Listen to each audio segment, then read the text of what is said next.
उत्तराखंड सरकार ने हाल ही में आई प्राकृतिक आपदा से बुरी तरह प्रभावित हर्षिल धराली क्षेत्र के पुनर्निर्माण और राहत कार्यों के लिए कर्नल अजय कोठियाल को जिम्मेदारी सौंपी है। मुख्यमंत्री पुष्कर सिंह धामी ने इस महत्वपूर्ण कार्य के लिए कर्नल अजय को अपना प्रतिनिधि नियुक्त किया है। कर्नल अजय कोठियाल पहले भी केदारनाथ आपदा पुनर्निर्माण में अपनी दूरदर्शी नेतृत्व क्षमता से कार्य करने के लिए पहचाने जाते हैं। अब उन्हें इसी जुनून और समर्पण के साथ हर्षिल धराली को फिर से बसाने का कार्य सौंपा गया है। कर्नल अजय कोठियाल ने कहा कि प्रभावित क्षेत्र का दौरा करेंगे और अपनी रिपोर्ट राज्य सरकार को सौंपेंगे।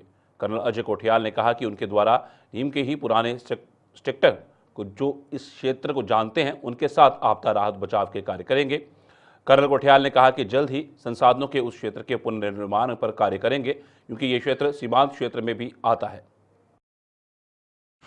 तो एक तो सबसे पहला इम्पोर्टेंस तो है कि वहाँ पे जो लोकल दबे हैं और जो बाहर से जो टूरिस्ट आ रखे थे, जो वहाँ पे लोग काम कर रहे थे, होटल रिजॉर्ट वहाँ बन रखे हैं, उसमें अलग अलग जगहों से आके ना लोग काम करते हैं, तो उनको किस प्रकार से हम निकालने का प्रयास करें।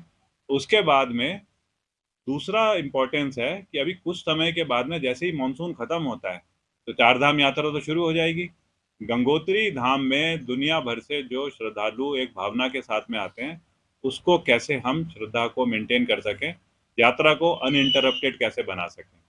तीसरा इम्पोर्टेंस है वो है इंडियन आर्मी के साथ में जुड़ करके, क्योंकि यही रास्ता है जो कि हमारे पूरे चीन बॉर्डर जो उत्तरकाशी वैली में आगे पड़ता है, जादूंग, निलोंग और जितने भी एरियाज हैं उनको कनेक्ट करता है।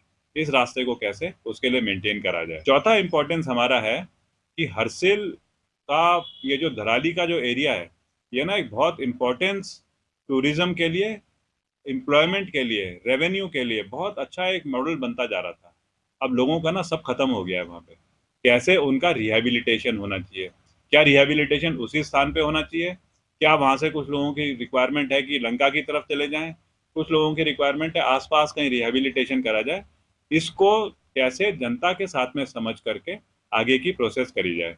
इसके लिए कल मतलब मेरा भी अभी प्लान ये है कि जैसे ही मौसम क्लियर होता है तो मैं जा रहा हूँ हर्षिल।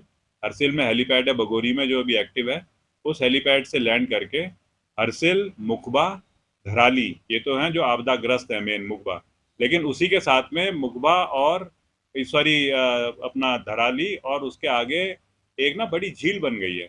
उस झील को कैसे अभी इस टाइम पे हम देखेंगे, और उसके बाद में इस रास्ते को जो कि भटवाड़ी या उत्तरकाशी से हर्षिल को जोड़ता है, उस रास्ते को कैसे हम परमानेंट अभी सुचारू करें ताकि सारे एडम लॉजिस्टिक्स रिकंस्ट्रक्शन के लिए, रिहेबिलिटेशन के लिए, चार धाम की जो यात्रा है उसके